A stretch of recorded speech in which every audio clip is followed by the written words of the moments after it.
সিনেমার গল্পটি একজন সায়েন্টিস্টের তৈরি করা এক ঔষধকে কেন্দ্র করে, যেই ঔষধের সাহায্যে বানর প্রজাতি মানুষের থেকে অধিক বুদ্ধিমান হয়ে যায়। এরপর বানর ও মানব জাতিদের মধ্যে যুদ্ধ শুরু হয়ে যায়। এই যুদ্ধে শেষ পর্যন্ত কে টিকে থাকছে, এটাই এই সিনেমাতে দেখার বিষয়। সিনেমার গল্পটি 3টি পর্বে বিভক্ত। সিনেমাগুলোর এক্সপ্লেনেশন শুরু করা যাক। প্রথমে যেই সিনেমাটি এক্সপ্লেনেশন করতে যাচ্ছি, সিনেমাটির নাম rise of the Planet of the Apes. সিনেমাটির IMDb রেটিং 7.6 আউট অফ 10। 2011 সালে মুক্তি পাওয়া rise of the Planet of the app সিনেমাটির এক্সপ্লেনেশন শুরু করা হলো। সিনেমার শুরুতেই আমরা এক বৃদ্ধ লোককে দেখতে পাই, যে কোনো কিছুই স্মরণ রাখতে পারতো না। আমরা তার সায়েন্টিস্ট পুত্রকেও দেখতে পাই, যে তার বাবার এমন অবস্থা নিয়ে প্রচন্ড চিন্তিত। তবে সে অনেক পরিশ্রমের পর এই রোগের ঔষধ আবিষ্কার করে। তবে সে এই ঔষধের প্রয়োগ কোনো মানুষের উপর করার আগে একটি শিম্পাঞ্জির উপর এই ঔষধের প্রয়োগ শুরু করে।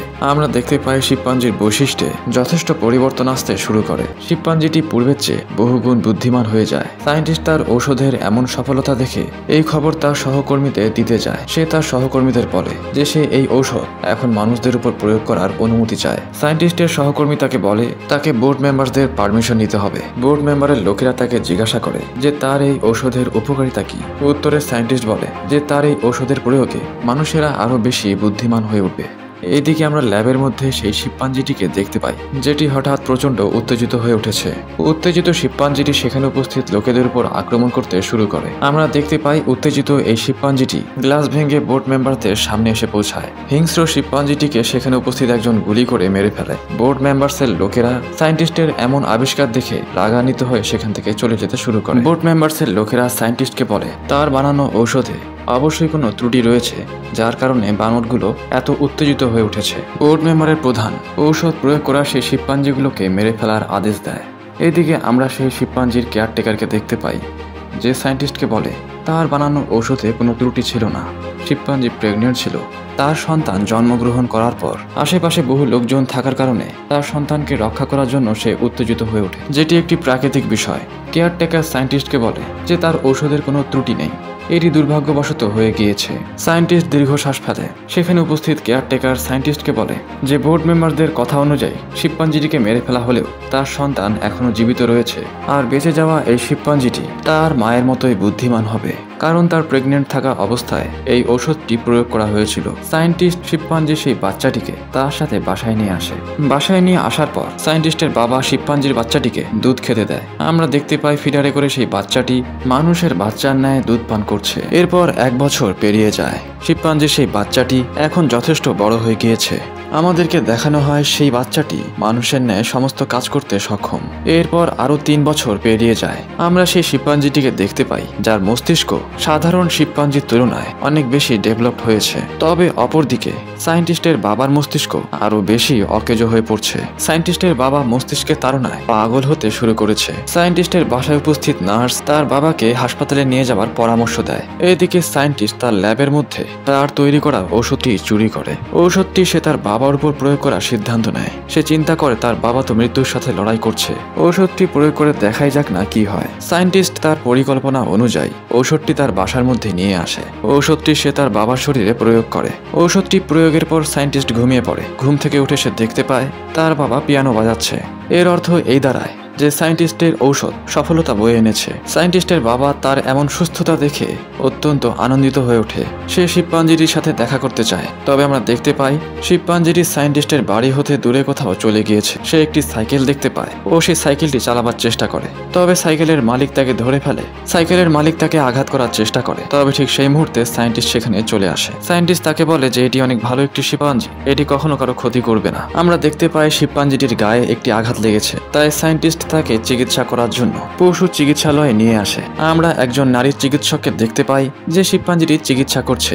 তবে চিকিৎসা করার সময় সে জানতে পারে যে এই শিম্পাঞ্জিটি প্রচন্ড বুদ্ধিমান। শিম্পাঞ্জিটি তাদের সাথে মানুষের ন্যায় ইশারায় কথা বলছিল। ডাক্তারটি যখন সায়েন্টিস্টকে জিজ্ঞাসা করে যে শিম্পাঞ্জির এমন বুদ্ধিমত্তার কারণ কি, সায়েন্টিস্ট তাকে বলে যে শিম্পাঞ্জিটির জন্ম থেকেই এরকম। এরপরে দৃশ্যে আমরা দেখতে পাই ডাক্তারটি শিম্পাঞ্জিটিকে দেখার জন্য সায়েন্টিস্টের বাসায় আসে। তাদের মধ্যে যথেষ্ট বন্ধুত্বপূর্ণ সম্পর্ক গড়ে উঠেছে। ডাক্তার লক্ষ্য করে শিম্পাঞ্জিটি সবসময় জানলা দিয়ে বাইরের দিকে তাকিয়ে থাকে। ডাক্তার সায়েন্টিস্টকে বলেন যে তাদেরকে ডাক্তারকে শিম্পাঞ্জিটিকে বাইরের জগৎ দেখানো উচিত। ডাক্তারের কথা মতো তারা শিম্পাঞ্জিটিকে বাইরে বেড়াতে নিয়ে যায়। তারা শিম্পাঞ্জিটিকে একটি পার্কের মধ্যে নিয়ে আসে। পার্কটি দেখার পর শিম্পাঞ্জিটি অনেক বেশি আনন্দিত হয়ে ওঠে। এরপর থেকে তারা প্রতিনিয়তই শিম্পাঞ্জিটিকে পার্কের মধ্যে বেড়াতেই নিয়ে আসে। এরপরে আমাদেরকে আরো 5 বছর পরের দৃশ্য দেখানো হয়। শিম্পাঞ্জিটি এখন যথেষ্ট বড় হয়ে গিয়েছে। সে দেখতে পায় সায়েন্টিস্ট ও ডাক্তার ভালোবাসার মধ্যে রয়েছে। সে সায়েন্টিস্টকে ইশারায় জিজ্ঞাসা করে সে কি তার পোষা প্রাণী। উত্তরে সায়েন্টিস্ট তাকে বলে যে সে তার সন্তানের ন্যায়। শিম্পাঞ্জিটি তাকে জিজ্ঞাসা করে যে সে জানতে চায় সে কোথা থেকে এসেছে। সায়েন্টিস্ট তাকে সমস্ত সত্য ঘটনা বলতে শুরু করে। তাকে সেই ল্যাবের মধ্যে নিয়ে যায় যেখানে তার মায়ের ওপর এক্সপেরিমেন্ট চলছিল। সায়েন্টিস্ট তাকে এটাও বলে যে তার এত বুদ্ধিমত্তার পেছনে তার বানানো ঔষধের হাত রয়েছে। সায়েন্টিস্ট বাসায় এসে দেখতে পায় তার বাবা পুনরায় আগের ন্যায় হয়ে যাচ্ছে। তার বিরুদ্ধ বাবা পুনরায় সমস্ত কিছু ভুলতে শুরু করেছে। পরের দিন যখন সে গাড়ি চালাতে যায় আমরা দেখতে পাই সে গাড়ি চালানো ভুলে গিয়েছে, যার কারণে সে সামনের গাড়িতে ধাক্কা মারে। তাদের প্রতিবেশী সেই রাগী লোকটি তাকে মারার জন্য চলে আসে। শিম্পাঞ্জি এটি দেখে প্রচন্ড রেগে যায়। সে সেই লোকটিকে মারতে শুরু করে, কারণ এটি সেই লোক যে তাকে ছোটবেলা আঘাত করেছিল। শিম্পাঞ্জির এমন হিংস্র আচরণের কারণে তাকে পশু নিয়ন্ত্রণ বাহিনী ধরে ফেলে। তারা সায়েন্টিস্টকে বলে তার এই শিম্পাঞ্জিটি আজ থেকে অন্যান্য শিম্পাঞ্জিদের সাথে বসবাস করবে। সায়েন্টিস্ট তার শিম্পাঞ্জিটিকে তাদের হাত থেকে মুক্ত করার অনেক চেষ্টা করে, তবে সে বিফল হয়। শিম্পাঞ্জিটি তাকে এভাবে ছেড়ে যেতে নিষেধ করে, তবে সায়েন্টিস্ট বলে তার এই আচরণের কারণে তাকে এখানেই থাকতে হবে। সায়েন্টিস্ট তার মনের মধ্যে অনেক কষ্ট নিয়ে সেখান থেকে চলে যায়। শিম্পাঞ্জিটি প্রচন্ড রাগান্বিত হয়ে যায়। এইদিকে সায়েন্টিস্ট লক্ষ্য করে তার বাবা পুনরায় সমস্ত কিছু ভুলতে শুরু করেছে। কোনো কিছুই তার আর মনে থাকছে না। সে সিদ্ধান্ত নেয় সে এমন একটি ঔষধ তৈরি করবে যেটির সাহায্যে সে তার বাবাকে পুনরায় সুস্থ করে তুলবে। সে তার বসের সাথে ঔষধটির ব্যাপারে কথা বলে। কিছু সময় আগে সেই ঔষধটি সে তার বাবার উপর প্রয়োগ করেছিল। ঔষধের কারণে তার বাবা পুনরায় সুস্থ হয়ে গিয়েছিল, তবে ঔষধটি তেমন শক্তিশালী না হয় সে পুনরায় অসুস্থ হতে শুরু করেছে। তবে সায়েন্টিস্ট তাকে বলে সে আরো শক্তিশালী ঔষধ তৈরি করে ফেলেছে যেটির সাহায্যে তার বাবাকে সে পুনরায় সুস্থ করে তুলবে। তার বস তার এমন কথা শুনে অবাক হয়ে যায়, তাকে ওষুধটি প্রয়োগ করার অনুমতি দিয়ে দেয়। যদি ওষুধটি সফলতা পায় তবে তাদের কোম্পানি অনেক ধনী হয়ে যাবে, তারা সফলতার শিখরে পৌঁছে যাবে। এর পরের দৃশ্যে আমরা সেই শিম্পাঞ্জিটিকে দেখতে পাই যাকে বন্দি করে রাখা হয়েছে। তার সাথে বাকি শিম্পাঞ্জিদের ন্যায় আচরণ করা হচ্ছে। শিম্পাঞ্জিটি বন্দি ঘরে একটি চিত্র তৈরি করে। চিত্রটি হুবহু তার ঘরে উপস্থিত সেই জানালার ন্যায় দেখতে। বন্দি হয়ে থাকা শিম্পাঞ্জি অনেক কষ্টের মধ্য দিয়ে তার দিন কাটাতে শুরু করে। এদিকে সায়েন্টিস্ট তার বানানো শক্তিশালী ঔষধটি অন্য আরেকটি শিম্পাঞ্জির উপর প্রয়োগ করতে শুরু করে। ঔষধ প্রয়োগের পর শিম্পাঞ্জি পূর্বের শিম্পাঞ্জির চেয়েও বুদ্ধিমান হয়ে ওঠে। এরপর সায়েন্টিস্ট তার শিম্পাঞ্জির সাথে দেখা করতে আসে। শিম্পাঞ্জি তাকে বোঝাবার চেষ্টা করে যে এখানে তার সাথে খারাপ আচরণ করা হয়, সেখানে আর থাকতে চায় না। সে পুনরায় তার বাসায় যেতে চায়। সায়েন্টিস্ট শিম্পাঞ্জিটিকে বলে যে কোর্টের কারণে সে তাকে নিয়ে যেতে পারছে না, কোর্টে জিতলেই সে তাকে এখান থেকে নিয়ে যাবে। শিম্পাঞ্জিটিকে ছেড়ে যাবার কারণে সে প্রচন্ড কষ্ট পায়। এদিকে সায়েন্টিস্টের বাবার অবস্থা অনেক খারাপ হয়ে গিয়েছে। সায়েন্টিস্ট তার বাবাকে তার বানানো ঔষধটি দিতে চায়, তবে এবার তার বাবা তাকে সেই ঔষধটি দিতে নিষেধ করে। আমরা দেখতে পাই কিছুক্ষণ পর সায়েন্টিস্টের বাবা মারা যায়। সে তার বাবার মৃত্যুতে প্রচন্ড কষ্ট পায়। সে তার বন্দী হয়ে থাকা শিম্পাঞ্জিটিকে মুক্ত করে নিয়ে আসতে যায়। এর জন্য সে তাদের মোটা অঙ্কের টাকা দেয়।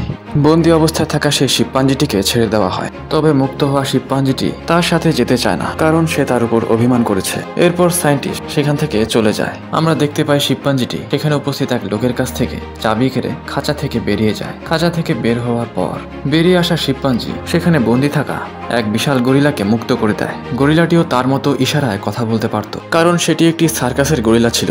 আমরা দেখতে পাই শিম্পাঞ্জিটি সায়েন্টিস্টের ল্যাব থেকে তার বানানো ঔষধ চুরি করে। এরপর সেই ঔষধ সে সেখানে নিয়ে আসে যেখানে বানরগুলো বন্দী অবস্থায় রয়েছে। ঔষধগুলো বাষ্প আকারে ছিল, যেই ঔষধগুলো সে সেখানে ছেড়ে দেয়। বাষ্প আকারে ঔষধ ছেড়ে দেওয়ার কারণে সেখানে উপস্থিত সমস্ত বানরেরা শিম্পাঞ্জির ন্যায় বুদ্ধিসম্পন্ন হয়ে ওঠে। অপরদিকে আমরা দেখতে পাই ল্যাবের মধ্যে এক বিশাল শিম্পাঞ্জির উপর যখন সেই ঔষধটি প্রয়োগ করা হয়, দুর্ভাগ্যবশত সেই ঔষধের সিরিজ সেখানেই ফেটে যায়। ঔষধের প্রভাবে সেখানে উপস্থিত সায়েন্টিস্টেরা মারা যায়। এ থেকে আমরা বুঝতে পারি সায়েন্টিস্টের বানানো এই শক্তিশালী ঔষধটি শুধুমাত্র শিম্পাঞ্জিদের জন্যই উপকারী, আর মানব জাতির জন্য এটি প্রাণঘাতী। এদিকে খাঁচায় বন্দী থাকা সমস্ত বানরেরা খাঁচা থেকে বেরিয়ে আসে। সেখানে উপস্থিত এক কেয়ারটেকার যে খাঁচায় বন্দী থাকা প্রাণীদের সাথে খারাপ আচরণ করত, সে একটি শিম্পাঞ্জিকে খাঁচার বাইরে দেখতে পায়। শিম্পাঞ্জিটিকে সে আঘাত করার চেষ্টা করে ও কর্কশ ভাষায় তাকে খাঁচার ভেতরে যেতে বলে। তবে যখন সে লাঠি দিয়ে শিম্পাঞ্জির উপর আঘাত করতে যায়, তার হাত শিম্পাঞ্জিটি ধরে ফেলে। কেয়ারটেকার শিম্পাঞ্জিটিকে তাচ্ছিল্য করে বলে যে নিকৃষ্ট প্রাণী, আমার হাত ছেড়ে দে। আর এ জায়গাতেই আমরা প্রথমবারের মতো শিম্পাঞ্জির মুখ থেকে মানুষের ন্যায় আওয়াজ শুনতে পাই। মানুষের মতো আওয়াজ করছে এমন শিম্পাঞ্জিকে দেখে কেয়ারটেকার ভয় পেয়ে যায়। শিম্পাঞ্জিটি কেয়ারটেকারের হাত থেকে লাঠিটি কেড়ে নেয় ও তাকে মেরে সেখানেই ফেলে দেয়।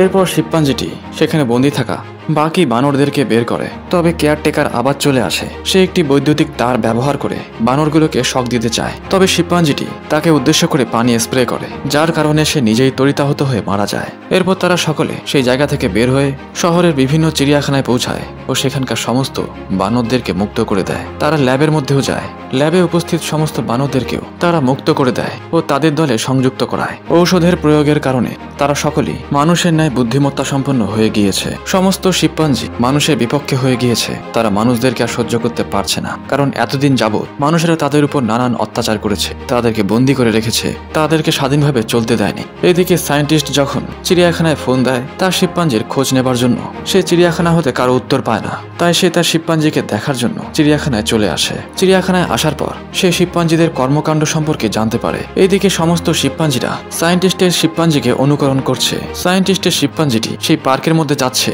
যেখানে সে ছোটবেলা যেত। তবে আমরা দেখতে পাই তাদেরকে রাস্তায় পুলিশ ধাওয়া করে। বিশাল শিম্পাঞ্জিটি যখন সেই পুলিশকে মেরে ফেলতে যাচ্ছে, ঠিক সেই মুহূর্তে সায়েন্টিস্টের শিম্পাঞ্জিটি তাকে মারতে নিষেধ করে। এ থেকে আমরা জানতে পারি সায়েন্টিস্টের শিম্পাঞ্জির মধ্যে এখন মানুষদের জন্য ভালোবাসা রয়েছে। আমরা দেখতে পাই সেখানে সায়েন্টিস্টের বস চলে আসে যে শিম্পাঞ্জিগুলোকে মারতে চায়। তবে ঠিক সেই মুহূর্তে এক বিশাল গরিলা তার হেলিকপ্টারে আক্রমণ করে, যার কারণে তার হেলিকপ্টারটি ক্র্যাশ খেয়ে পড়ে যায়। ক্র্যাশ খাওয়া হেলিকপ্টারের মধ্যে থাকা সায়েন্টিস্টের বস সেখানে উপস্থিত এক শিম্পাঞ্জির কাছ থেকে সাহায্য চায়। তবে দুর্ভাগ্যবশত এটি সেই শিম্পাঞ্জি যার উপর সে এক্সপেরিমেন্ট করত। ব্রিজে আটকে থাকা ক্র্যাশ খাওয়া সেই হেলিকপ্টারটিকে শিম্পাঞ্জিটি পা দিয়ে ধাক্কা দিয়ে ফেলে দেয়। হেলিকপ্টারের সাথে সায়েন্টিস্টের বসও পানিতে পড়ে মারা যায়। সকল শিম্পাঞ্জিরা সে পার্কের মধ্যে পৌঁছে যায়। তারা সেখানেই বসবাস করতে চায়। তবে সেখানে সায়েন্টিস্ট চলে আসে। সে তার পোষা শিম্পাঞ্জিটিকে বলে সে যাতে তার মনের মধ্যে থাকা সমস্ত দুঃখ ভুলে যায় আর এ সমস্ত ধ্বংসাত্মক কাজকর্ম থেকে বিরত থাকে। সে তাকে পূর্বের মতো হয়ে যেতে বলে। যদি সে এ সমস্ত কিছু না বন্ধ করে তবে আইন শৃঙ্খলা বাহিনী তাদেরকে মেরে ফেলবে। আমরা দেখতে পাই শিম্পাঞ্জিটি সায়েন্টিস্টের কানে কানে বলে যে এটি এখন তার বাড়ি, তারা সকলে মিলে এখানেই বসবাস করবে। সায়েন্টিস্ট বুঝে যায় যে তার শিম্পাঞ্জি আর কখনোই ফেরত আসবে না, তাই সে তাদেরকে সেখানেই থাকতে বলে ও নিজে সেখান থেকে চলে যায়। সায়েন্টিস্টের চলে যাবার পর সেখানে উপস্থিত সমস্ত শিম্পাঞ্জিরা একসাথে মিলেমিশে বসবাস করতে শুরু করে। আমাদেরকে দেখানো হয় সায়েন্টিস্টের পোষা শিম্পাঞ্জিটি তাদের প্রধান হিসেবে নির্বাচিত হয়। আমরা জানতে পারি সায়েন্টিস্টের প্রতিবেশী যে কিনা একজন পাইলট এক বিশেষ রোগে আক্রান্ত হয়েছে। আমাদেরকে জানানো হয় শক্তিশালী ঔষধ শিম্পাঞ্জির উপর প্রয়োগ করার সময় দুর্ঘটনা ঘটে, যার কারণে সেই ঔষধ সায়েন্টিস্টের সহকর্মীর শরীরে প্রবেশ করে।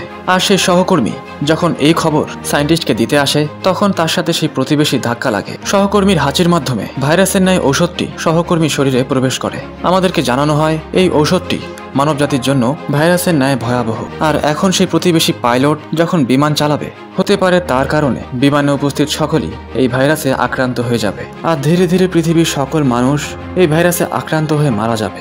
এটি বোঝানোর মধ্য দিয়ে এই সিনেমাটি এখানেই শেষ হয়ে যায়। এরপরের সিনেমাটি Dawn of the Planet of the Apes. সিনেমাটির IMDb রেটিং 7.6 আউট অফ 10। 2014 সালে মুক্তি পাওয়া Dawn of the Planet of the Apes সিনেমাটির এক্সপ্লেনেশন শুরু করা হলো। সিনেমার শুরুতে আমরা জানতে পারি বানরেরা এক বিশেষ ঔষধের কারণে মানুষের থেকে বেশি বুদ্ধিমান হয়ে গিয়েছে। অপরদিকে মানুষেরা সেই ঔষধের কারণে তাদের বুদ্ধিমত্তা হারাতে চলেছে। বানর প্রজাতি ধীরে ধীরে সমস্ত পৃথিবীর ওপর নিজেদের নিয়ন্ত্রণ বিস্তার করছে। অপরদিকে বুদ্ধিহীন মানুষেরা বানরদের ভয়ে লুকিয়ে থাকছে। সর্বপ্রথম বিজ্ঞানীকে তৈরি করা ঔষধ দ্বারা যেই বানর বুদ্ধিমান হয়েছিল আমরা সেই শিম্পাঞ্জিটিকে দেখতে পাই। আমরা দেখতে পাই শিম্পাঞ্জিটি সন্তান জন্মগ্রহণ করেছে। আমরা দেখতে পাই শিম্পাঞ্জির সন্তান যথেষ্ট বড় হয়েছে ও খেলতে খেলতে তারা শহরের পাওয়ার প্ল্যান্টে পৌঁছে যায়, যেখানে তাদের সামনা কিছু মানুষদের সাথে হয়। সেখানে উপস্থিত মানুষেরা তাদেরকে দেখে ভয় পেয়ে যায়। তাদের মধ্যে একজন লোক শিম্পাঞ্জির বাচ্চাদের উপর গান পয়েন্ট করে। ভুলবশত সেই লোক সেখানে উপস্থিত এক শিম্পাঞ্জির উপর গুলি চালিয়ে দেয়। গুলির আঘাতে শিম্পাঞ্জিটি ঘায়েল হয়ে পড়ে। গুলি চালানোর আওয়াজে বাকি শিম্পাঞ্জিরাও সেখানে চলে আসে। সেখানে উপস্থিত ম্যালকন নামক একজন লোক শিম্পাঞ্জিদের উদ্দেশ্যে বলে তারা তাদের কোনো ক্ষতি করার জন্য সেখানে আসেনি। ঠিক তখনই সেখানে সর্বপ্রথম বুদ্ধিমান হওয়া শিম্পাঞ্জিটি চলে আসে। ম্যালকন নামক সেই ব্যক্তি তাদের কাছে ক্ষমা চায়। তারা এখানে ক্ষতি করার উদ্দেশ্যে আসেনি। প্রধান শিম্পাঞ্জিটি তাদেরকে সেখান থেকে চলে যেতে বলে। আমরা দেখতে পাই তারা সেখান থেকে পালিয়ে যায় ও তাদের আস্থানায় চলে আসে, যেখানে তাদের ন্যায় আরো মানুষেরা বসবাস করছে। এইদিকে এক গরিলা সকল বানরদের একত্রিত করে। সে বলে মানুষেরা আবার ফিরে আসতে শুরু করেছে। আছে। গরিলাটি তার উপর হওয়া অত্যাচারের কথা সকলকে জানায়, যে মানুষেরা কত নির্মমভাবে তার উপর এক্সপেরিমেন্ট চালাতো। বানরদের মনের মধ্যে নতুন করে মানব জাতির বিরুদ্ধে বিদ্বেষ ভরতে শুরু হয়। আমরা দেখতে পাই তারা মানব জাতিদের শিক্ষা দেবার জন্য বেরিয়ে পড়ে। তারা সকলে একত্রিত হয় ও সেই জায়গায় এসে পৌঁছায় যেখানে মানুষেরা বসবাস করছে। সেখানে পৌঁছাবার পর প্রধান শিম্পাঞ্জির ম্যালকন নামক সেই লোকের সাথে আবার দেখা হয়। ম্যালকন সেই শিম্পাঞ্জিটিকে বলে যে তারা কথা দিয়েছিল যে তারা সেই জঙ্গলে আর দ্বিতীয়বার কখনোই যাবে না, তবে তারা কেন দল বেঁধে ভয় দেখাতে এসেছে।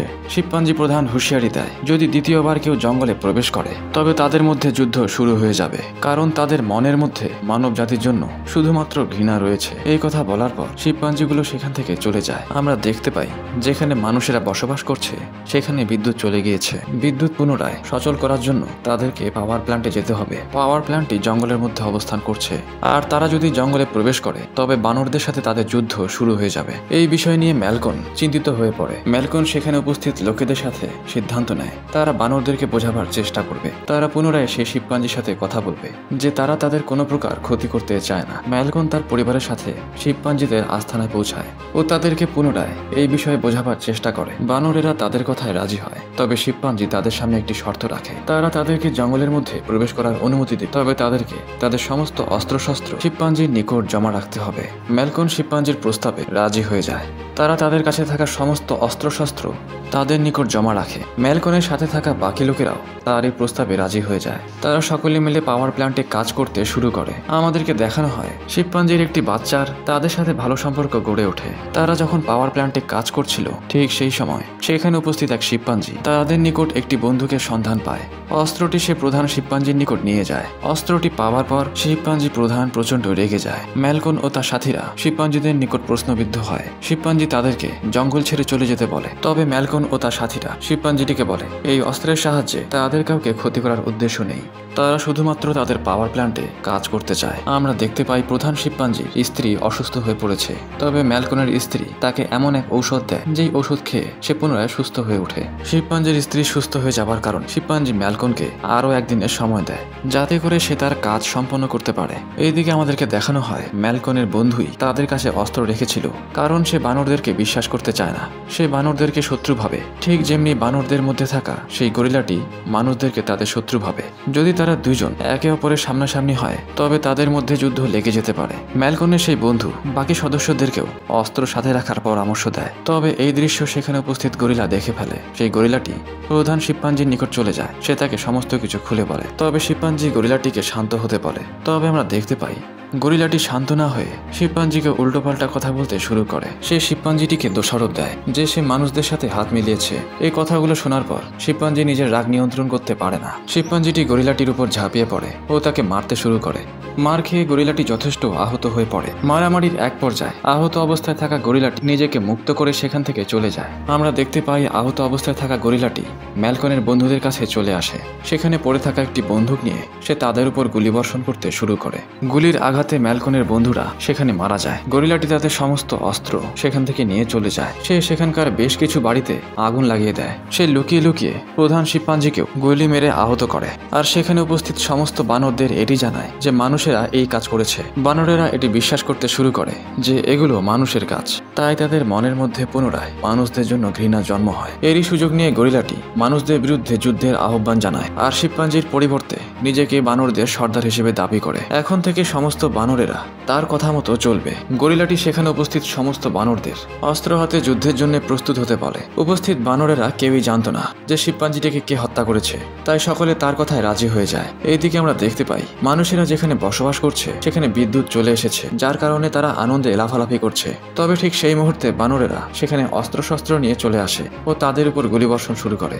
আনন্দে দিশেহারা লোকেরা কোনো কিছু বুঝে ওঠার আগেই বানরেরা তাদের উপর গুলিবর্ষণ শুরু করে। গুলিবর্ষণের কারণে সেখানে উপস্থিত বেশিরভাগ লোকেরাই ছোটাছুটি করতে শুরু করে। গুলির আঘাতে অনেক লোক মারাও যায়। তারা সেখানকার সমস্ত কিছু ধ্বংস করতে শুরু করে। গরিলাটি সেখানে উপস্থিত একটি ছোট শিম্পাঞ্জিকে মানুষদের উপর গুলিবর্ষণ করার আদেশ দেয়। তবে আমরা জানতে পারি এই ছোট শিম্পাঞ্জিটি প্রধান শিম্পাঞ্জির সাথে থাকত, আর এই ছোট শিম্পাঞ্জিটির মনের মধ্যে মানব জাতির জন্য যথেষ্ট দয়া রয়েছে, তাই সে কোনো কারণ ছাড়া মানুষদের উপর গুলিবর্ষণ করতে চায় না। এই কথা শোনার পর গরিলাটি তার উপর রেগে যায়। ছোট শিম্পাঞ্জিটি গরিলাটির আদেশ অমান্য করার কারণে রাগী গরিলাটি তাকে টেনে হিচড়ে সেখান থেকে নিয়ে যায়।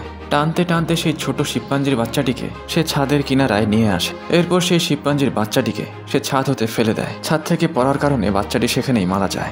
যেই বানরেরা তার কথা শুনতে অস্বীকার করে, গরিলাটি তাদেরকে মারতে শুরু করে। বেশ কিছু বানরদেরকে সে খাঁচায় বন্দি করে রাখে। এইদিকে ম্যালকন ও তার স্ত্রী পাওয়ার প্ল্যান্টে তাদের কাজ শেষ করে জঙ্গল থেকে ফেরার পথে গুলির আঘাতে আহত হয়ে পড়ে থাকা প্রধান শিম্পাঞ্জিটিকে দেখতে পায়।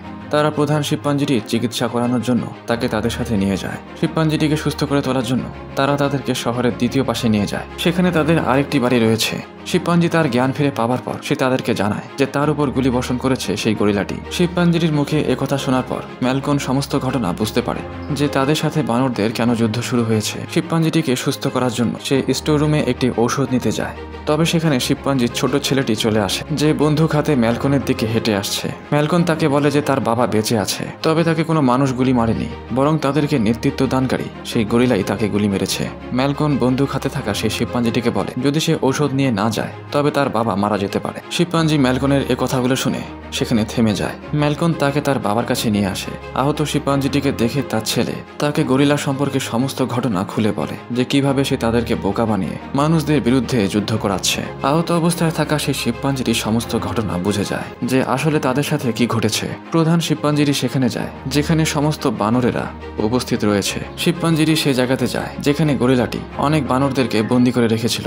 শিম্পাঞ্জি বন্দি থাকা সকলকে খাঁচা থেকে মুক্ত করে। ম্যালকনের এক বন্ধু তাকে বলে ভয় পাওয়ার কোনো কারণ নেই, কারণ সে রেডিওর সাহায্যে আর্মিদের সাথে কথা বলেছে। তারা খুব শীঘ্রই অস্ত্র হাতে এখানে চলে আসবে ও এই বানরদের সাথে লড়াই করবে। তাছাড়া এখানে যথেষ্ট বিদ্যুৎ রয়েছে, আর এখানে আক্রমণকারী বানরেরা টাওয়ারের মধ্যে প্রবেশ করতে পারবে না, কারণ সে সম্পূর্ণ টাওয়ারের মধ্যে বোমা সেট করে রেখেছে। তারা টাওয়ারে প্রবেশ করার চেষ্টা করলে বোমা বিস্ফোরিত হয়ে সেখানেই মারা যাবে। আর এদিকে আমরা দেখতে পাই সমস্ত বানরেরা টাওয়ারে ওঠার চেষ্টা চালাচ্ছে। বানরগুলো টাওয়ারের শীর্ষে পৌঁছে যায় ও টাওয়ারটি ভাঙতে শুরু করে। তবে ম্যালকনের বন্ধু ঠিক সেই মুহূর্তে বোমাগুলো অ্যাক্টিভেট করে দেয়। বোমাগুলো অ্যাক্টিভেট হওয়ার পর সেখানে অনেক বড় বিস্ফোরণ ঘটে। বিস্ফোরণে টাওয়ারের শীর্ষে থাকা সমস্ত বানরেরা মারা যায়। এরপরে আমরা দেখতে পাই শিম্পাঞ্জি ও গরিলা একে অপরের মুখোমুখি হয়েছে। তাদের মধ্যে ভয়ানক লড়াই শুরু হয়ে যায়। শিম্পাঞ্জিটি প্রচন্ড রেগে যেতে শুরু করে, কারণ শয়তান গরিলাটি তার অবর্তমানে তার ব্যাপারে মিথ্যা বলে ষড়যন্ত্র করেছে। গরিলাটি শিম্পাঞ্জিটিকে বলে সে মানুষদের সাথে মিলেমিশে থাকতে চায়, তবে সে এটি হতে দেবে না। তাই সে সেখানে উপস্থিত একটি বন্দুক নিয়ে সকল শিম্পাঞ্জিগুলোকে গুলি মারতে শুরু করে। গুলির আঘাতে সেখানে অনেক শিম্পাঞ্জি মারা যায়। বেঁচে যাওয়া শিম্পাঞ্জিগুলো শয়তান গরিলাটিকে মারতে চায়, তবে তার কাছে বন্দুক থাকায় তারা তার তেমন কোনো ক্ষতি করতে পারে না। আমরা প্রধান শিম্পাঞ্জিটিকে দেখতে পাই যে ওপর থেকে লাফ দিয়ে গরিলাটিকে ধাক্কা মেরে ফেলে দেয়। শয়তান গরিলাটি শেষ পর্যন্ত ওপর থেকে পড়ে গিয়ে মারা যায়। এরপরের দৃশ্যে আমরা দেখতে পাই প্রধান শিম্পাঞ্জিটির ম্যালকনের সাথে পুনরায় সাক্ষাৎ হয়। শিম্পাঞ্জিটি ম্যালকনের কাছে ক্ষমা চায়। সে ম্যালকনকে বলে তারা এতদিন ভেবে এসেছে যে শুধুমাত্র মানুষেরাই বানরদের উপর অত্যাচার করেছে, তবে আজ প্রমাণিত হলো বানরেরাও মানুষের জন্য সমান ক্ষতিকর। শিম্পাঞ্জিটি ম্যালকনকে তাদের সমস্ত খারাপ সম্পর্ক ভুলে যেতে বলে ও পুনরায় বন্ধুত্বের হাত বাড়িয়ে দেয়। ম্যালকনও শিম্পাঞ্জিটিকে বলে তাদের খুব শীঘ্রই এখান থেকে চলে যাওয়া উচিত, কারণ কিছুক্ষণের মধ্যেই আর্মি সেনারা তাদেরকে মারার জন্য এখানে চলে আসবে। তবে শিম্পাঞ্জিটি সেখান থেকে চলে যেতে চায় না। শিম্পাঞ্জিটি ম্যালকনকে বলে তারা আর কতদিন এভাবে পালিয়ে বেড়াবে, তাই সে সিদ্ধান্ত নিয়েছে সে এখানে থেকেই আর্মি সেনাদের প্রতিহত করবে। প্রধান শিম্পাঞ্জি ম্যালকনকে তার পরিবারকে সঙ্গে করে নিয়ে চলে যেতে বলে ও শিম্পাঞ্জি নিজে আর্মিদের জন্য প্রস্তুত হয়। সে সমস্ত সেনাদের একত্রিত করে। বানর সেনারা শিম্পাঞ্জিটিকেই তাদের সর্দার হিসেবে চিহ্নিত করে। আর এই দৃশ্য দেখানোর মধ্য দিয়ে এই সিনেমাটি এখানেই শেষ হয়ে যায়। এরপরে যে সিনেমাটি এক্সপ্লেন করব সেনেমাটির নাম kingdom of the Planet of the Apes. সিনেমাটির IMDb রেটিং 6.9 আউট অফ 10। 2024 সালে মুক্তি পাওয়া kingdom of the Planet of the Apes সিনেমাটির এক্সপ্লেনেশন শুরু করা হলো। সিনেমার শুরুতে আমরা দেখতে পাই বানর জাতি মানব জাতির ন্যায় পৃথিবীর মধ্যে নিজেদের সাম্রাজ্য গড়ে তোলে। অপরদিকে মানুষেরা নিজেদের চিন্তা শক্তি হারিয়ে পশু পাখির ন্যায় জীবনযাপন করতে শুরু করে। এদিকে সিজার নামক বানর জাতিদের সর্দার মারা যায়। আমাদের তার মারা যাওয়ার 300 বছর পরের ঘটনা দেখানো হয়। 300 বছর পরে আমাদের সিজারের গোষ্ঠীর কিছু বানরদের দেখানো হয়। তারা সবাই সেখানে মিলেমিশে বসবাস করত। এখানে আমরা নোভা নামক এক বানরকে দেখতে পাই। নোভা এই গল্পের মুখ্য চরিত্র। নোভা তার কিছু বন্ধুদের সাথে ঈগলের ডিম খোঁজার জন্য পাহাড়ের চূড়ায় যায়। ঈগলের ডিম হতে বাচ্চা পরিস্ফুটন করা ছিল তাদের গোষ্ঠীর এক সংস্কৃতি। সমস্ত যুবক বানরদের এই কাজ করা বাধ্যতামূলক। যেহেতু নোভা একজন যুবক, তাই তাকেও এই কাজ করতে হবে। তারা মূলত এই কাজ করে ঈগলদের নিজেদের পোষা বানানোর জন্য। তারা ঈগলের বাচ্চাদের ছোট থেকেই প্রশিক্ষণ দেয়। আমরা দেখতে পাই বানরেরা এক বিশেষ শব্দের মাধ্যমে ঈগলদের নিজেদের কাছে ডেকে আনে। নোভা অনেক আগ্রহের সহিত তার ডিম হতে বাচ্চা পরিস্ফুটনের অপেক্ষা করছে। ঠিক সেই মুহূর্তে সেখানে এক ক্ষুধার্ত মেয়ে মানুষ চলে আসে, যে নোভা সেই ডিমটি নিয়ে পালিয়ে যায়। নোভা সেই মেয়েটির পিছু নেয়, তবে আমরা দেখতে পাই ঈগলের সেই ডিমটি ভেঙে গিয়েছে। নোভা পাহাড় হতে আবার ঈগলের ডিম নিয়ে আসার সিদ্ধান্ত নেয়, তবে সে পাহাড়ে গিয়ে দেখতে পায় তার মতো কিছু বানর সেখানে আহত অবস্থায় পড়ে আছে। নোভা তাদের জিজ্ঞাসা করে যে তাদের এই অবস্থা কে করেছে। সেখানে আহত অবস্থায় পড়ে থাকা সেই বানরেরা বলে তাদের মতোই দেখতে এক বানরের দল তাদের এভাবে মেরেছে। নোভা তার আস্তানায় গিয়ে দেখতে পায় কিছু হিংস্র বানরের দল তাদের বস্তিতে আগুন ধরিয়ে দিয়েছে। হিংস্র সেই বানরেরা সেখানে উপস্থিত নিরীহ বানরদের তাদের সাথে বন্দি করে নিয়ে যায়। নোভা দেখতে পায় তার বাবাকে, যাকে সেখানে উপস্থিত হিংস্র বানরের একজন মেরে ফেলে। নোভা নিরস্ত্র হওয়ার কারণে সে কোনো কিছুই করতে পারে না। হিংস্র সেই বানরগুলো নিরীহ বানরদের বন্দি করে সমুদ্রের পাশে থাকা প্রক্সিমাস নামক হিংস্র বানরদের সর্দারের কাছে নিয়ে যায়। এদিকে আমরা বেঁচে যাওয়া নোভাকে দেখতে পাই, যার বাসস্থান সম্পূর্ণরূপে ধ্বংস হয়ে গিয়েছে। সে তার বাবার প্রতিশোধ নেওয়ার সিদ্ধান্ত নেয়। নোভা একটি ঘোড়া নিয়ে বেরিয়ে পড়ে। রাস্তায় তার দেখা এক ওরাংওটাংয়ের সাথে হয়। ওরাংওটাংটি নোভাকে সিজার নামক এক বানরের ব্যাপারে বলে। সিজার হলো সেই প্রথম বানর যে কিনা মানুষের ন্যায় কথা বলতে পারত, আর তার কারণেই বানরেরা এভাবে বিবর্তিত হয়েছে। ওরাংওটাং নোভাকে কিছু বই দেখায়। এই বইগুলো সিজারের সময় উপস্থিত বানরেরা পড়তে পারত, আর এই বইয়ের মধ্যে বিশেষ কিছু চিত্র রয়েছে। সিজার সকল বানরদের সবসময় একসাথে মিলেমিশে থাকতে বলেছিল। সিজার কখনোই এক বানরকে অন্য বানরকে হত্যা করতে বলেনি। আমরা দেখতে পাই নোভা ও ওরাংওটাং একসাথে কথা বলতে বলতে একে অপরের খুব ভালো বন্ধু হয়ে যায়। রাতের বেলা তাদের খাবার খাবার সময় সেই মেয়েটি আবার চলে আসে। নোভা সেই মেয়েটিকে দেখে অত্যন্ত রেগে যায়। সে সেই মেয়েটিকে ধরে ফেলে ও তাকে মারতে চায়, তবে ওরাংওটাংটি নোভাকে বলে সিজার নামক সেই প্রথম বানরটি মানুষদের খুবই পছন্দ করত। এই কথা শোনার পর নোভা সেই মেয়েটিকে আর মারে না। তারা সেই ক্ষুধার্ত মেয়েটিকে খাবার দেয়। ওরাংওটাং নোভাকে বলে একসময় মানুষেরও চিন্তা শক্তি ছিল ও তারাও কথা বলতে পারত, তবে কোনো এক কারণে তারা তাদের বাকশক্তি ও চিন্তাশক্তি হারিয়ে ফেলে। পরের দিন সকালে তারা তাদের গন্তব্যস্থলে বেরিয়ে পড়ে। কিছু দূরে যাবার পর তারা দেখতে পায় জঙ্গলের মধ্যে কতজন মানুষ পানি খাবার জন্য এসেছে। তারা সেখানে পশু পাখি ন্যায় পানি খাচ্ছিল। হঠাৎ সেখানে হিংস্র বানরের দল আক্রমণ করে। নোভা ও সেই ওরাংওটাংটি মেয়েটিকে বাঁচিয়ে সেখান থেকে নিয়ে যায়। তারা এক নিরাপদ স্থানে আসার পর মেয়েটি তাদের সাথে কথা বলে। মেয়েটির মুখে কথা শোনার পর সেখানে উপস্থিত নোভা ও সেই ওরাংওটাং আশ্চর্য হয়ে যায়। মেয়েটি তাদের বলে হাতে গোনা কিছু মানুষ আজও কথা বলতে পারে, আর সে তাদের মধ্যে একজন। বাকশক্তি ও চিন্তাশক্তির অধিকারী কিছু মানুষেরা একসাথে এক জায়গায় বসবাস করত, তবে হিংস্র বানরদের সেই সর্দার তাদের খোঁজ পেয়ে তাদেরকে মেরে ফেলে। কিছু বাকশক্তি ও চিন্তাশক্তি সম্পন্ন মানুষেরা আজও সেই বানরের সর্দারের কাছে বন্দী অবস্থায় রয়েছে। তাই সেই মেয়েটিকে তাদেরকে বাঁচাবার উদ্দেশ্যে যেতে হবে। তারা তিনজন একসাথে তাদের গন্তব্যস্থলে পৌঁছাবার যাত্রা শুরু করে। কিছু দূরে যাবার পর তারা একটি ব্রিজ দেখতে পায়। ব্রিজের উপর দিয়ে চলার সময় সেই হিংস্র বানরেরা তাদের উপর আক্রমণ করে। হাতাহাতির এক পর্যায়ে ওরাংওটাংটি পানির সাথে ভেসে চলে যায়। নোভা তাকে বাঁচাতে পারে না। হিংস্র বানরের দল নোভা ও সেই মেয়েটিকে বানরদের সর্দারের কাছে নিয়ে আসে। আমরা দেখতে পাই বানরদের সেই হিংস্র সর্দারকে, যে তার সামনে থাকা সমস্ত বানরদের আদেশ দেয় যে মানুষদের দেখতে পেলেই সঙ্গে সঙ্গে মেরে ফেলবে। আমরা জানতে পারি এই হিংস্র সর্দার সমস্ত বিশ্বে রাজত্ব করার পরিকল্পনা করছে। তাই সে নোভার বাবাকে মেরে ফেলে ও তার এলাকায় থাকা সমস্ত বানরদের নিজের দলে টেনে নেয়। আমরা দেখতে পাই বানরের সর্দার সমুদ্রের একেবারে পাশাপাশি জায়গায় অবস্থান করছে। সমুদ্রের ঢেউ যাতে তাদের ডুবিয়ে না দেয়, তাই সমুদ্রের পাশ দিয়ে বিশাল দেওয়াল তৈরি করা হয়েছে। বানরদের এই সর্দার মানব জাতি সম্পর্কে বিশেষ কিছু জ্ঞান রাখে। সে সমুদ্রের পাশে আর্মিদের এক যুদ্ধজাহাজের সন্ধান পায়। সে ভালোভাবেই জানতো যে এই যুদ্ধজাহাজের ভেতরে মানুষদের বানানো অত্যাধুনিক সব অস্ত্র সামগ্রী রয়েছে। সে সমস্ত বানরদের যুদ্ধজাহাজটির দরজা ভেঙে ফেলার আদেশ দেয়। অনেক চেষ্টা করার পরেও সেখানে উপস্থিত বানরেরা সেই যুদ্ধজাহাজটির দরজা ভাঙতে পারে না। এইদিকে নোভা যুদ্ধজাহাজের ভেতরে বিস্ফোরণ ঘটানোর সিদ্ধান্ত নেয়, যাতে সে তার সাথীদের বানরের সর্দারের হাত থেকে বাঁচিয়ে নিয়ে আসতে পারে। তবে এখানে সেই মেয়েটি নোভাকে বলে জাহাজের ভেতরে এক বিশেষ বই রয়েছে, যেই বইয়ের মধ্যে এমন কিছু তথ্য দেওয়া রয়েছে যেই তথ্যের সাহায্যে বাকশক্তি হারানো মানুষদের আবার বাকশক্তি ফিরিয়ে দেওয়া সম্ভব। মেয়েটি নোভাকে বলে যখন সে সেই বইটি নিয়ে চলে আসবে তখন নোভা সেই জাহাজের ভেতরে বিস্ফোরণ ঘটাতে পারবে। নোভার এতে কোনো প্রকারের সমস্যা ছিল না, তাই সে মেয়েটির কথায় রাজি হয়ে যায়। তারা পরিকল্পনা করে এক বোমা বানানোর, যেই বোমার সাহায্যে তারা সমুদ্রের পাশে থাকা সেই দেওয়ালটি ভেঙে ফেলবে।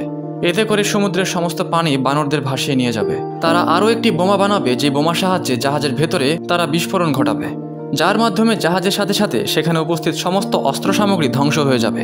আর বানরের সর্দারের সেই বিশ্বজয়ের স্বপ্ন কখনোই পূরণ হবে না। মেয়েটি যখন জাহাজের ভেতর প্রবেশ করে তার গুরুত্বপূর্ণ তথ্য সংগ্রহ করে, ঠিক সেই মুহূর্তে নোভা জাহাজের ভেতরে কিছু বই দেখতে পায়। যেই বইয়ের মধ্যে এমন কিছু চিত্র ছিল, এই চিত্রগুলো ছিল বহু বছর পুরনো, যখন মানুষের বাকশক্তি ও চিন্তাশক্তি ছিল অপরদিকে বানরেরা কথা বলতে পারত না। সে সময় বানরদের বন্দি করে রাখা হতো ও তাদের উপর নানা ধরনের নির্যাতন করা হতো। এসব দৃশ্য দেখার পর নোভা অত্যন্ত রেগে যায়। তবে সে সেই মেয়েটিকে কোনো কিছুই বলে না। নোভা তার বাকি বন্ধুদের সেখান থেকে বের করে নিয়ে আসে। তারা যখন জাহাজের ভেতর থেকে বেরিয়ে আসে, তারা তাদের সামনে দেখতে পায় বানরের সর্দারকে। বানরের সর্দার তাদেরকে সেখানে দেখে বুঝতে পারে যে তারা নিশ্চয়ই তার বিরুদ্ধে কোনো পরিকল্পনা করেছে। বানরের সর্দার তাদের পরিকল্পনা জানার জন্য সেখানে উপস্থিত নোভার এক বন্ধুকে প্রাণে মারার হুমকি দেয়। ঠিক সেই মুহূর্তে নোভা তার হাতে থাকা এক বন্ধুকে সাহায্যে নোভার বন্ধুকে ধরে রাখা সেই হিংস্র বানরের উপর গুলি করে। গুলির আঘাতে সেই বানরটি সেখানেই মারা যায়। নোভার গুলি চালানো দেখে বানরের সেই সর্দার আশ্চর্য হয়ে যায়। বানরের সর্দার সেই মেয়েটির সাথে এক চুক্তি করতে চায়। মেয়েটির কাছ থেকে সে সমস্ত অস্ত্রের ঠিকানা জানতে চায়। অস্ত্রের ঠিকানা দিলে সে কারো কোনো ক্ষতি করবে না। তবে মেয়েটি সেই অস্ত্রগুলোর ঠিকানা বলতে অস্বীকার করে, কারণ সে ভালোভাবে জানতো যদি সেই অস্ত্রের ঠিকানা বানরের সর্দার পেয়ে যায় তবে সে আগের থেকেও বেশি হিংস্র হয়ে যাবে। একবার সেই অত্যাধুনিক অস্ত্রের ঠিকানা পেয়ে গেলে সে মানুষদের এক এক করে মারতে শুরু করবে। তাই মেয়েটি তখন সমুদ্রের পানি আটকে রাখা সেই দেওয়ালের উপর বোমা বিস্ফোরণ ঘটায়। দেওয়ালটি ভেঙে যাওয়ার কারণে সমুদ্রের সমস্ত পানি তাদের উপরে চলে আসে। সমুদ্রের পানি সেখানে উপস্থিত সমস্ত বানরদের ভাসিয়ে নিয়ে যায়। নোভার সাথীদের গাছে ওঠার অভ্যাস ছিল, তাই তারা জাহাজের উপরে উঠে সমুদ্রের পানি থেকে বেঁচে যায়। অপরদিকে হিংস্র বানরেরা নিজেদের বাঁচাতে পারে না, তারা সমুদ্রের পানিতে ভেসে চলে যায়। এইদিকে নোভা তার সাথীদের সাথে একটি নিরাপদ জায়গায় এসে পৌঁছায়। ঠিক তখনই সেখানে বানরদের হিংস্র সর্দার চলে আসে। সে নোভাকে মারতে মারতে আধমোড়া করে ফেলে। বানরের সর্দার সেখানে উপস্থিত সমস্ত বানরদের এটি বলে যে তাদের সবাইকে সে আজীবন তার গোলাম বানিয়ে রাখবে।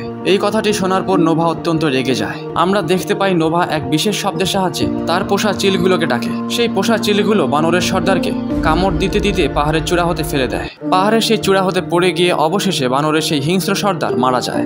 নোভা ও তার সাথীরা শেষ পর্যন্ত বানরের সেই হিংস্র সর্দারের হাত থেকে রেহাই পায়। আমাদেরকে দেখানো হয় নোভা ও তার সাথীরা পুনরায় এক সুন্দর বস্তি করে তোলে। তারা সেখানে সবাই একসাথে সুন্দরভাবে মিলেমিশে বসবাস করতে শুরু করে। একদিন হঠাৎ সেই মেয়েটি নোভার সামনে চলে আসে। নোভা সেই মেয়েটিকে দেখার পর অনেক রেগে যায়, কারণ সে জাহাজের ভেতরে বোমা বিস্ফোরণ না ঘটিয়ে সমুদ্রের পানি আটকে রাখা প্রাচীরের উপর বোমা বিস্ফোরণ করেছিল, যার কারণে সমুদ্রের পানি সেই অস্ত্রগুলোকে কোনো এক অজানা জায়গায় ভাসিয়ে নিয়ে চলে যায়।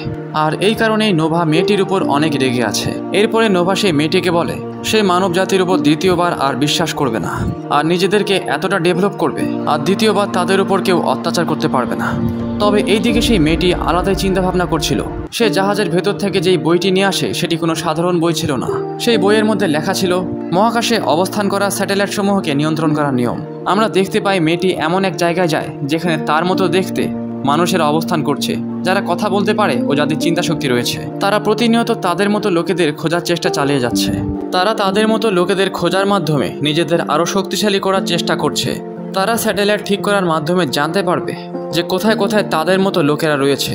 আমাদেরকে দেখানো হয় মানুষেরা শেষ পর্যন্ত স্যাটেলাইট ঠিক করে ফেলে ও বিশ্বের কোথায় কোথায় তাদের মতো লোক রয়েছে তাদের খুঁজে বের করতে সক্ষম হয়। তারা একে অপরের সাথে কথা বলে সামনে একসাথে কাজ করার সিদ্ধান্ত নেয়। তারা নিজেদের ডেভেলপ করার পরিকল্পনা শুরু করে দেয়, যাতে তারা এই অ্যাপসদের গোলামি থেকে তাদের সম্পূর্ণরূপে মুক্ত করতে পারে। আর এই দৃশ্য দেখানোর মধ্য দিয়ে সিনেমাটি এখানেই শেষ হয়ে যায়। ভিডিওটি দেখার জন্য সকলকে অসংখ্য ধন্যবাদ।